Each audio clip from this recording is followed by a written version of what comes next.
So here we are, we're in DJB93B, probably the most controversial of the works minis that are around at the moment. This car's been in my life for 20 years, and as we walk around it today on filming, you'll get to realise why it's so controversial, as many of the works cars are. It won the 1965 RAC Rally in the hands of Brown Waltonen, who once again, when we're on film, I'll explain something about him and our history. So we're going to head on to one of my local country lanes to give us the rally look to go with the car and tell you a little bit about it.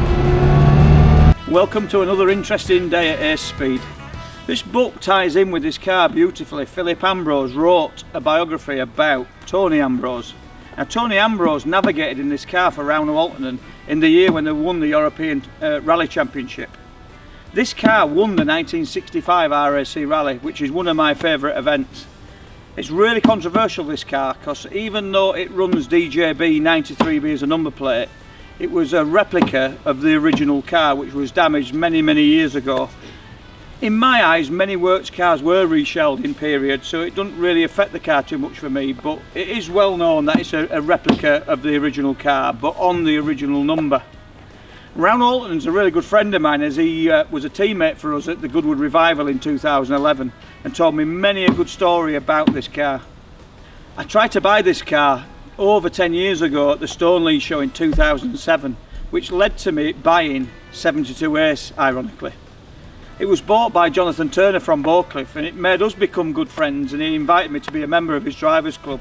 We're going to walk you around this car and show you a few things on it. But in my eyes, it's probably the all-time favourite Mini that I have anything to do with. We've done many hours work on this car for past and previous owners, and we now work on it for Amanda Johnson. We're going to start at the front, and the all-important rally plate from when it did the 1965 RAC Rally, starting as car number 5, but went on to win the event with Brown Waltonen and Tony Ambrose, there's quite a bit of it in this book. Obviously the number plate's quite well known, and this is what causes the controversy about the vehicle. So obviously this is a works number, it's DJB93B, but obviously it has been built as a replica in honour of that number. We then go to the bonnet mounted lights, across to the Mini Cooper S grille. You'll notice the eagle-eyed of you, it's got 3 Lucas 700s missing, but we don't carry these lights when it's doing regularity rallying, so we can protect it. It's got the external air horns, and we've got the lamp protectors there. We move to the all-important roof light. That sort of shows all the markers and where to go when it's doing the event, because unlike modern day rallying, in the period this car will have done a 3,000 mile round trip of the British Isles whilst doing the event, and it needed to see signs as it went round. So we've gone from the front, and I'm going to show you a few things around the inside without getting too intricate. It's got the original sort of look seats with the original material. It's got a full works rally dash with all the protectors for the navigator, map lights, handle protectors. It's lovely because it's got all this period trim there at the end. I love how they've done this car. We'll move across to the original style mini lights, which are magnesium. It's got the Dunlop, well they're actually Max Sport tyres, but it's got like a copy of the original Dunlop mud tyre. Lovely Aston caps. Moving through to the boot protectors to stop it opening on the event. We'll open it all the correct Mini Cooper S badging along with the DJB93B number plate. Rear rally plate. Austin Healey reverse lamp, which would fit to works cars. A lot of people fit the 576 light, but most works cars have the Austin Healey light. We move to the inside. It's got its twin tanks with protectors, spare wheel, all the battery protected. This is how it had run in 1965, so they were like showroom cars. It's well known that Tony Fall used to pull cars from the showroom from our local dealer, Appleyards, go and do an event and then bring them back and put them on sale on the Monday morning. So that is true win on a Sunday, sell on a Monday style. So now we've looked round the outside in the boot, I'm going to show you the heart of the vehicle. Always my favourite bit of a Mini. So the heart of the matter is this 1293 A series engine with twin inch and half SUs. And another thing that we used to have on works cars is the cutout for the enlarged alternator. It's all been professionally done here. Done quite a lot of work on this over the years, various bits of maintenance work and new gearbox and stuff. It's running a 3 synchro straight cut box. It's got a quaff diff in it. It's around about 105, 110 horsepower, really torquey car, completely different setup to our race cars that we have, where we want outright power, we want torquey power for us rally cars.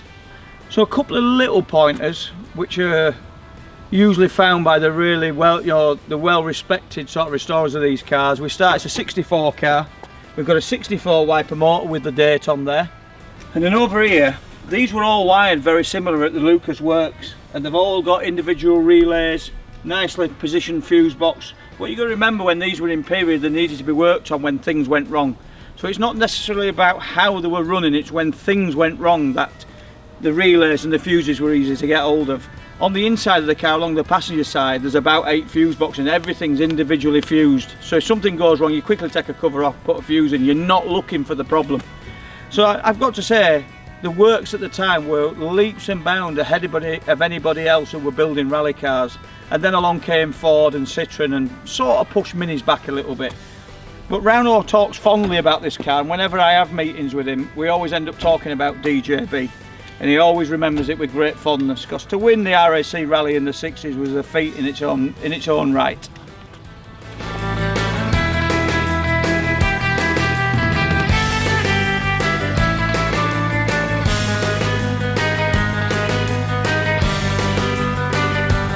Well, I hope you've enjoyed another day at Acespeed, especially with this famous car, DJB93B.